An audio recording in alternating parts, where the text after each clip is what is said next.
Hello दोस्तों, तो कैसे हैं सब। आज हम डिस्कस करने जा रहे हैं chapter wise summary of the poetics written by Aristotle. बहुत ही आसान अल्फाज में समझाने की कोशिश की है, बहुत ही इंफॉर्मेटिव वीडियो है। समझने के लिए शुरू से आखिर तक ज़रूर देखिएगा।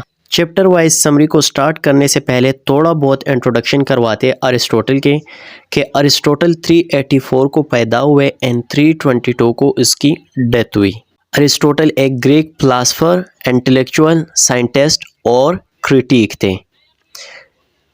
डिसिपल ऑफ प्लेटो भी रह चुके हैं 20 सालों के लिए, मतलब अरिस्टोटल प्लेटो के स्टूडेंट थे 20 ईयर्स के लिए एंड अलेक्जेंडर के टीचर थे।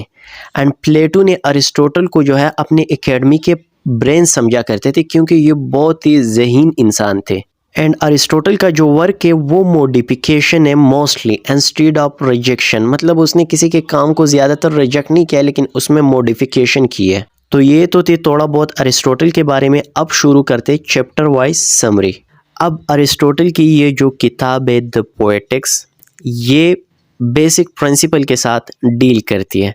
अब बेसिक प्रिंसिपल्स कौन से हैं?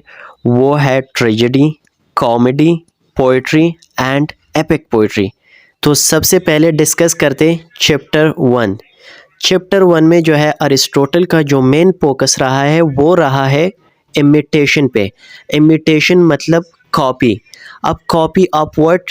अब यहाँ पे उसने एक्सप्लेन किया है कि ये जो हमारे पास पोइट्री है, म्यूज़िक है, डांस है एंड पेंटिंग है, ये सब कुछ इमिटेशन से आती है। इमिटेशन के ज़रिए ही ये आते हैं। अगर इमिटेशन ना होती तो ये चीज़ें हमारे पास ना होती। इसके बाद जो है अरिस्टोटल हमें टाइप्स ऑफ इमिटेशन के बारे में बताता है चैप्टर 1 में। एंड वो कहता है कि 3 टाइप्स ऑफ इमिटेशन होते हैं जिसके ज़रिए हम चीज़ों को कॉपी करते हैं। अब वो 3 टाइप्स कौन से हैं, उन 3 टाइप्स को वो एक्सप्लेन करते कि उसमें सबसे पहले नंबर पे आते हैं मीडियम, कि आपका ज़रिया कौन सा है इमिटेशन का। मीडियम मतलब ज़रिया। दूसरे नंबर पे हमारे पास आता है ऑब्जेक्ट्स, कि आप कौन से ऑब्जेक्ट्स यूज़ करते हैं इमिटेशन के लिए। एंड मोड ऑफ इमिटेशन, ये हमारे पास तीसरे नंबर पे, मतलब आप इमिटेशन किस तरीके से कर रहे हो, किस अंदाज में कर रहे हो, आपका अंदाज क्या है इमिटेशन का, चीज़ों को कॉपी करने का। आप कौन से ऑब्जेक्ट एंड किस चीज़ के ज़रिए से आप इमिटेशन करते हैं। अब स्टार्ट होता है चैप्टर 2। चैप्टर 2 में अरिस्टोटल ने स्पेसिफिकली ऑब्जेक्ट्स ऑफ इमिटेशन पे बात की है कि ऑब्जेक्ट्स ऑफ इमिटेशन क्या होनी चाहिए। उसके बाद इसने कॉमेडी एंड ट्रेजेडी को डिस्कस किया है और ये भी बताया कि इन दोनों में क्या फ़र्क होता है, कॉमेडी में और ट्रेजेडी में। तो सबसे पहले उसके कॉमेडी के कैरेक्टर्स के बारे में किए है कि कॉमेडी के कैरेक्टर्स जो होते हैं वो वर्स्ट होते हैं, लोअर क्लास से होते हैं। And with improvement of story जो है वो वर्स्ट कैरेक्टर जो है वो चेंज होते हैं बेहतरीन कैरेक्टर में। अब अगर कॉमेडी में वो हमें वर्स्ट कैरेक्टर शो ना करे तो वो तो कॉमेडी नहीं हुई। एंड ट्रेजेडी के जो कैरेक्टर्स होते हैं वो गुड होते हैं, नोबल होते हैं, हाई क्लास से होते हैं। और विद इम्प्रूवमेंट ऑफ प्लॉट जो है वो कैरेक्टर्स जो है वो डाउनफॉल उनकी स्टार्ट हो जाती है, ताकि लोगों को दिल में फिटी एंड फेयर्स आ जाए उस कैरेक्टर के लिए। तो ये 2 डिफरेंसेस है कि कॉमेडी जो है वो उसके जो कैरेक्टर्स है वो नोबल नहीं होंगे एंड वो वर्स्ट क्लास से होंगे। एंड ट्रेजेडी के जो कैरेक्टर है वो नोबल होंगे और हाई क्लास से होंगे। 3rd चैप्टर में हमारे पास है द मैनर ऑफ इमिटेशन। इसमें अरिस्टोटल ने मैनर्स के बारे में बात की है कि इमिटेशन के मैनर्स क्या है, आप इमिटेशन किस तरीके से कर सकते हैं, कौन से तरीके से आप चीज़ों को कॉपी कर सकते हैं। तो यहाँ पे अरिस्टोटल पोएट के बारे में बात करता है कि पोएट 3 तरीक़ों से पोएम्स लिखते हैं। अब वो 3 मेथड्स कौन से हैं तो हम इसको अब डिस्कस करेंगे। एक हमारे पास है नरेशन, जिसमें हम शायरी को एक्सप्लेन करते हैं। दूसरा हमारे पास है ड्रामेटिक मेथड एंड तीसरा हमारे पास है such character presents and poetry which are present in front of us, कि पोएट्री में ऐसे करेक्टर को प्रेजेंट करना चाहिए जो हमारे पास मौजूद हो, हमारे सामने मौजूद हो। अब चैप्टर 4 में हमारे पास अरिस्टोटल ने बात की है ओरिजिन ऑफ पोइट्री पे, कि पोइट्री का ओरिजिन जो है वो कैसे हुआ, कहाँ से हुआ। अब एरिस्टोटल यहाँ पे बताता है कि पोइट्री ऑफ ओरिजिन जो है वो दो वे से हुआ है। सबसे पहले जो है वो तो इमिटेशन है, चीज़ों को कॉपी करना, इमिटेट करना। अब उससे जो है पोइट्री वजूद में आई। अब हम बचपन से जैसे ही पैदा होते तो हम उसी टाइम से जैसे हमें अच्छे बुरे का पता चलता है तो हम कॉपी करना स्टार्ट करते चीज़ों को। हम हर चीज़ को, जो हमारी ड्रेसिंग हो, हमारे way of talking, her cheese copy है।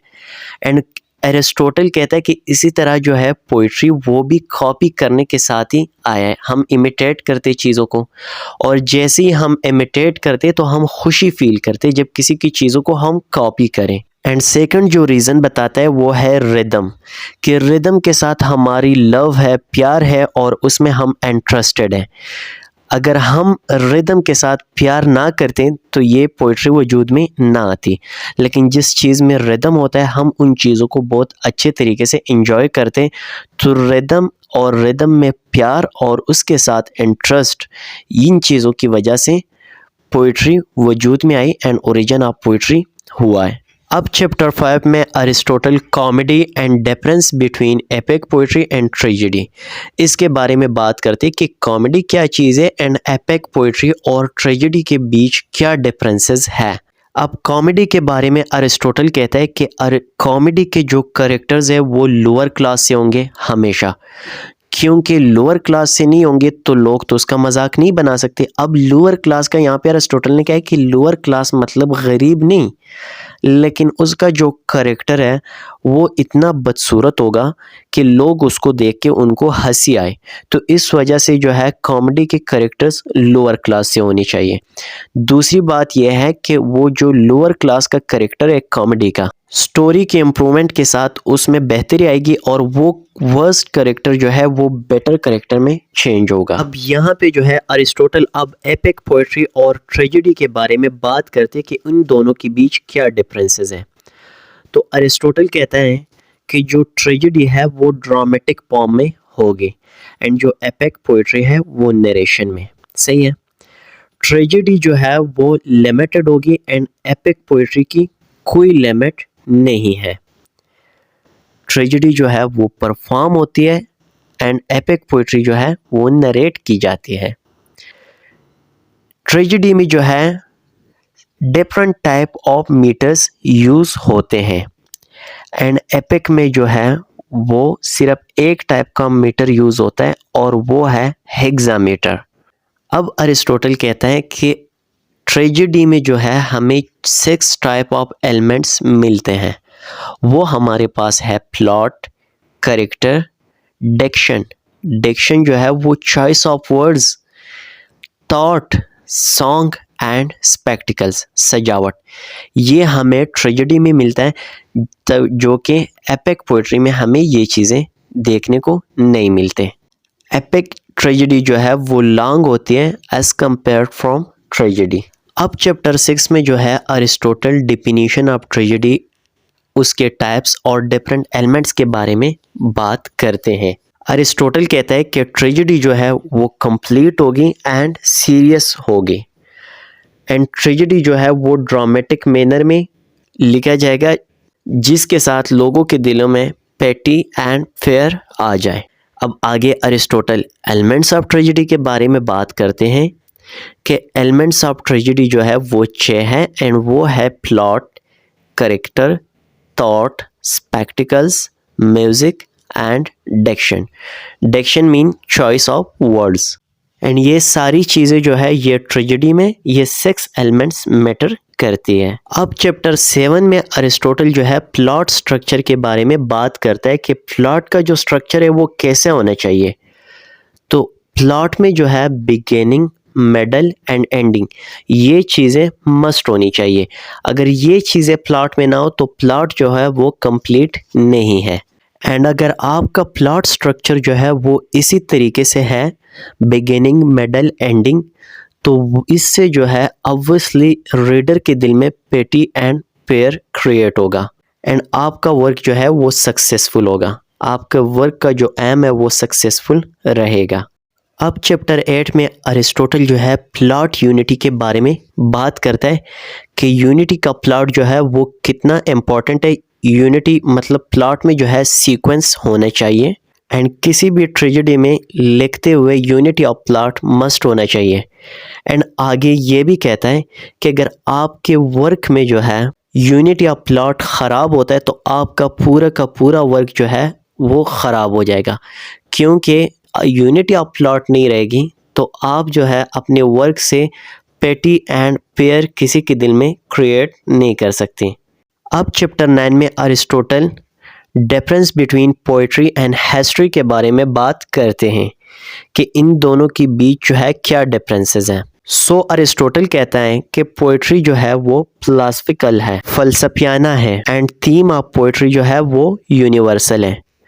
पोइट्री हमें जर्नल ट्रुथ के बारे में बात करती है, जबकि हिस्ट्री हमें स्पेसिफिक पर्सन, प्लेस या कास्ट के बारे में बताता है, एंड फैक्ट्स जो है वो हमें प्रैक्टिकल ट्रुथ के बारे में नॉलेज प्रोवाइड करता है। सो इस चैप्टर में पोइट्री और हिस्ट्री के डिफरेंसेस बताए गए हैं। अब जो है चैप्टर 10, 11, 12, इसमें जो है अरिस्टोटल ने सिंपल एंड कम्प्लेक्स प्लॉट के बारे में बात की है कि सिंपल एंड कम्प्लेक्स प्लॉट के डिफरेंसेस क्या होनी चाहिए।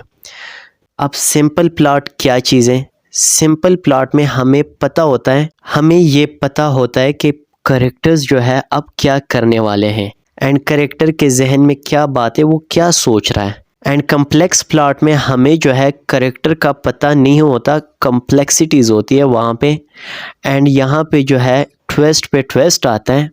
और दूसरी बात यह कि अगर इसके हम स्ट्रक्चर की बात करें तो यहाँ पे anagnorisis, reversal of situation, result and sufferings, ये इसकी स्ट्रक्चर है। एंड अरिस्टोटल मज़ीद कहता है कि कम्प्लेक्स प्लॉट जो है वो चैलेंजेबल है। अब रिवर्सल ऑफ इन एक्शन जो है वहाँ पे जो है कंसिक्वेंसेस अपोजिट होते हैं, जो हीरो ने सोचा होता है उसके अगेंस्ट होते हैं। एंड डिस्कवरी मतलब जहाँ पे कैरेक्टर को टर्निंग पॉइंट मिलता है और उसको ट्रुथ के बारे में पता चल जाता है। इसका हम एग्जांपल दे सकते हैं ओडिपस रेक्स। अब चैप्टर 13 में जो है Aristotle the parts of perfect tragedy के बारे में बात करते कि परफेक्ट ट्रेजेडी के जो है क्या पार्ट्स होनी चाहिए। एलिमेंट्स ऑफ परफेक्ट ट्रेजेडी भी हम इसको कह सकते हैं। तो यहाँ पे अरिस्टोटल कहता है कि ट्रेजेडी मस्ट हैव, अब इसमें जो है एक है complex plot and pity and fear, कि प्लॉट जो है उसका स्ट्रक्चर कम्प्लेक्स होना चाहिए, कम्प्लेक्सिटीज़ होनी चाहिए प्लॉट में, और प्लॉट में जब कम्प्लेक्सिटीज़ होगी तो वहाँ पे पिटी एंड फेयर आएगा, तरस आएगा। अब अरिस्टोटल यहाँ पे कहता है कि पिटी एंड फेयर और कम्प्लेक्स प्लॉट जो है ये परफेक्ट ट्रेजेडी है।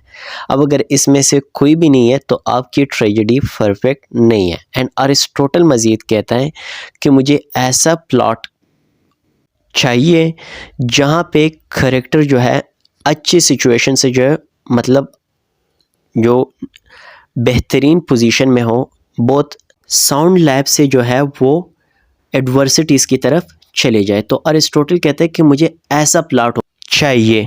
अब चैप्टर 14 का जो टाइटल है वो है ट्रेजिक फ्लायर।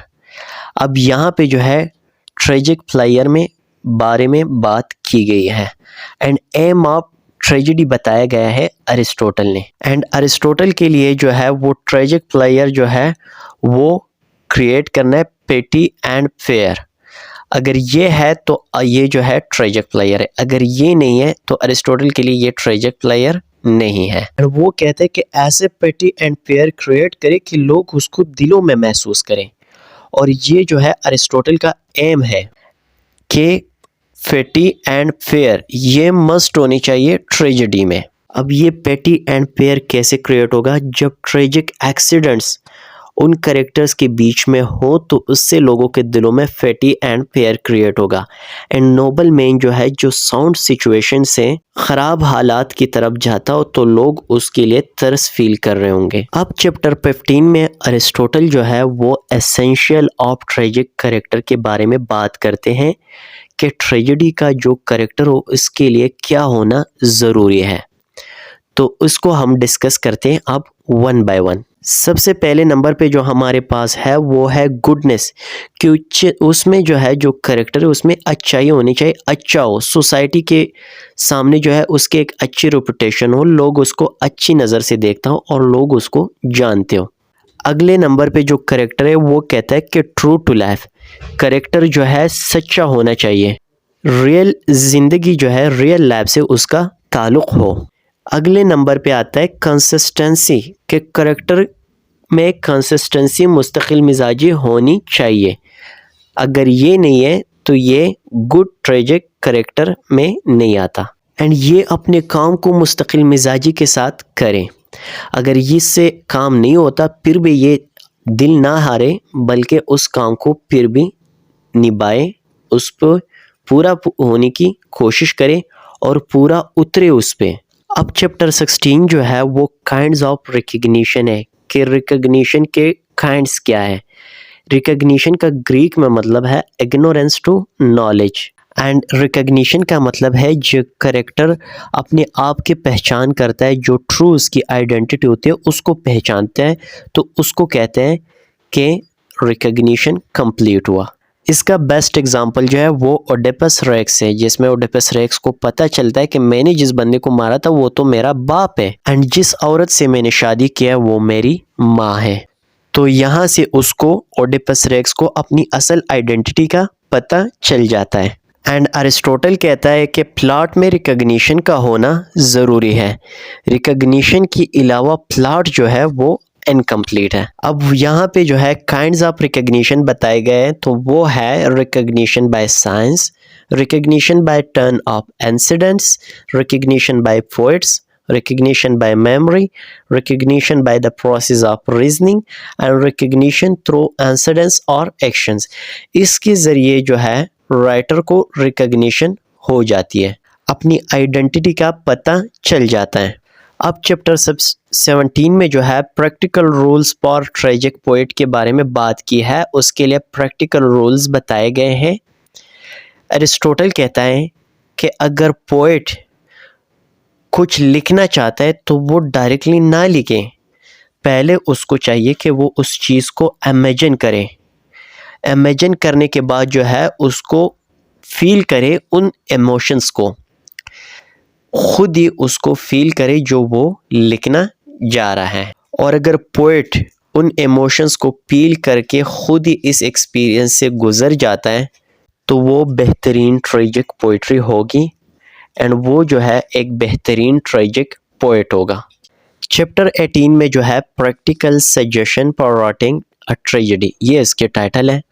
यहाँ पे अरिस्टोटल जो है सजेशंस देता है कि ट्रेजेडी कैसे होनी चाहिए। तो यहाँ पे अरिस्टोटल कहता है कि वो राइटर ही नहीं है जो अपने काम के लिखने का स्केच ना बनाए, पहले वो जो लिखने जा रहा है उसका स्केच बनाए, और स्केच करने के बाद उसमें कॉम्प्लिकेशंस क्रिएट करें। स्केच बनाया, देन राइटिंग के लिए जा रहा है तो वो उसके अंदर कॉम्प्लिकेशंस क्रिएट करें अपनी राइटिंग में, एंड इसी तरह उसको अपने एंड के बारे में भी पता होना चाहिए कि स्टोरी की एंडिंग क्या होगी। एंड ये सारी वही निशानियाँ हैं जिसके ज़रिए हम गुड ट्रेजिक राइटर का पता लगा सकते हैं, और जिसके अंदर ये सारी क्वालिटीज़ हो तो वो गुड ट्रेजिक राइटर है, ये अरिस्टोटल कहता है। अब चैप्टर 19 में जो है अरिस्टोटल डिक्शन एंड सेंटिमेंट के बारे में बात करता है, एंड इसका टाइटल है डिक्शन एंड सेंटिमेंट। इस चैप्टर का डिक्शन मतलब सिलेक्शन ऑफ वर्ड्स। तो अरिस्टोटल कहता है कि थॉट, सोच और डिक्शन, चॉइस ऑफ वर्ड्स, ये बहुत ही इंपॉर्टेंट है ट्रेजेडी के लिए। राइटर के जो अल्फाज है ना ये बहुत पावरफुल होनी चाहिए, और जैसे वो कुछ लिखे, कोई बात करे तो लोग उसको बग़ैर सोचे समझे सच तस्वुर करें, और ये power writing and choice of words से आता है। करेक्टर की जो डिक्शन है ना वो भी बहुत पावरफुल होना चाहिए कि लोग जो है द करेक्टर की जो इमोशंस है और फीलिंग्स है उसको फील कर सकें। अगला हमारे पास जो चैप्टर है वो चैप्टर 20 to 21 है, जिसमें Aristotle various parts of diction के बारे में बात करते हैं। अब यहाँ पे जो है Aristotle grammatical elements of language के बारे में बात करता है, और जब इनके बारे में बात करता है तो Aristotle letters, syllables, noun, sentence, phrase, metaphor and parts of speech के बारे में भी बात करता है और उसको डिस्कस करता है। अब चैप्टर 22 में जो है अरिस्टोटल डिक्शन एंड स्टाइल के बारे में बात करता है। यहाँ पे अरिस्टोटल कहता है कि पोइट का जो राइटिंग स्टाइल है ना वो डिकोरेटिव नहीं होनी चाहिए। डिकोरेशन की ज़रूरत नहीं है। डिकोरेशन मतलब यानी दिखावा। अब इसमें अरिस्टोटल ये भी कहता है कि पोइट का जो वर्क है ना वो मीन भी नहीं होना चाहिए और सुपीरियर भी नहीं होना चाहिए। ना इतना घटिया वर्क हो और ना इतना सुपीरियर हो, बल्कि पोइट का जो वर्क है ना वो क्लियर होना चाहिए ताकि सबको समझ में आ सके। अब चैप्टर 23 में अरिस्टोटल जो है वो एपेक्स पोइट्री के बारे में बात करता है एंड कहते हैं कि एपेक्स स्टोरी जो है वो हमें रिलेटेड इंसिडेंट बताता है वार से। जो वार से रिलेटेड इंसिडेंट होते हैं इसके बारे में बताता है एंड वो इंसिडेंट जो है वो पोएटिक लैंग्वेज में होता है। एपिक पोइट्री का जो है उसका भी प्लॉट होता है जिस तरह ट्रेजेडी का होता है एंड दोनों जो है वो ड्रामेटिक प्रिंसिपल्स फॉलो करते हैं। एपिक का भी बिगिनिंग, मिडल एंड एंडिंग होता है प्लॉट का जिस तरह ट्रेजेडी का होता है। अब चैप्टर नंबर 24 में अरिस्टोटल एपिक एंड ट्रेजेडी उसका टाइटल है एंड इसके बारे में बात करता है एंड कहता है कि ट्रेजेडी और एपिक के जो हीरोज है वो हाई क्लास से होंगे एंड इन दोनों का एपिक एंड ट्रेजेडी के जो सब्जेक्ट्स है ना वो भी हायर क्लास से होंगे, सिंपल सब्जेक्ट्स नहीं होंगे। मतलब नॉर्मल सब्जेक्ट्स आप नहीं यूज कर सकते, सही है। इसमें जो सब्जेक्ट्स होंगे वो आला हायर क्लास की होगी, आला खानदानों वाले सब्जेक्ट होंगे। अब अगला जो चैप्टर है चैप्टर 25, इसका टाइटल है ग्रीक व्यू ऑफ रियलिज्म। इसमें अरिस्टोटल कहता है कि पोएट जो है वो चीज़ों को ऐसे इमिटेट करे जैसे वो है, जैसे वो मौजूद है, जैसे वो दिखाई देते हैं या उसको होना चाहिए। उसमें अपनी एडिशंस वगैरह नहीं करनी चाहिए और रियलिज्म भी तब शो होगी जब आप चीज़ों को उसी तरह कॉपी करें जैसे वो दिखाई देते हैं। एंड मज़ीद अरिस्टोटल कहता है कि रियलिज्म को जो है उसको भी, रियलिटी को जो है वो भी पोइट्री का हिस्सा होना चाहिए। अब इसका जो लास्ट चैप्टर है चैप्टर 26, इसमें अरिस्टोटल जो है द चार्ज अगेंस्ट ट्रेजेडी इसमें बात करता है, ये इसका टाइटल है एंड इसके बाद अरिस्टोटल कहता है उन लोगों के बारे में जो क्रिटिक्स थे जो ट्रेजेडी को वल्गर समझते थे और एपिक को सुपीरियर समझते थे।